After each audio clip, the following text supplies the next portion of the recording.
right there. It's in the water. It's floating. I'll now go and unhook him. You just don't want to unhook anywhere where that boat is not in the water. So if it does try to roll on me, all it's going to do is roll off into the water.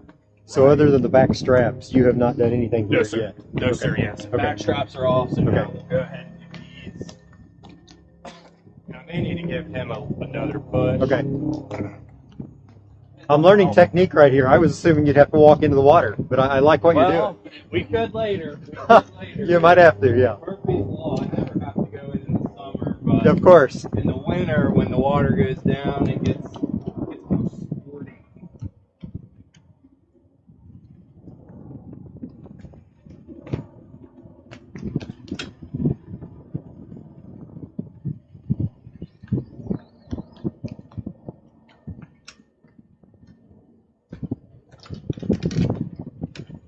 You'll have that safety chain Right.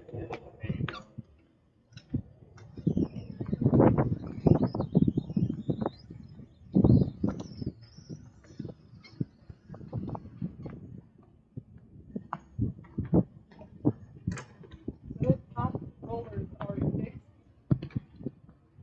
Here? Yeah. Yeah, so those are actually just, they call them valve stop.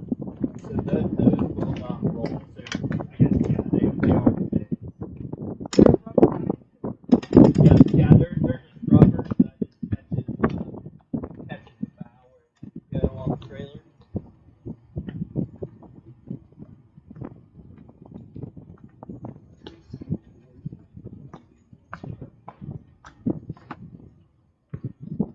Let's see if I can just bump it over there. Yeah, you can give it one shot. It feels pretty loose, so you may be okay.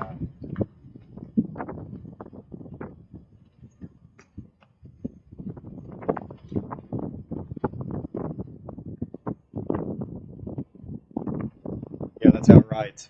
Yep. So that's perfect, right? You know, he's in control of the boat. We don't want to fling it off the trailer. And then, like I said, there at the shop, you know, we always want to make sure that the boat's running and good to go before we take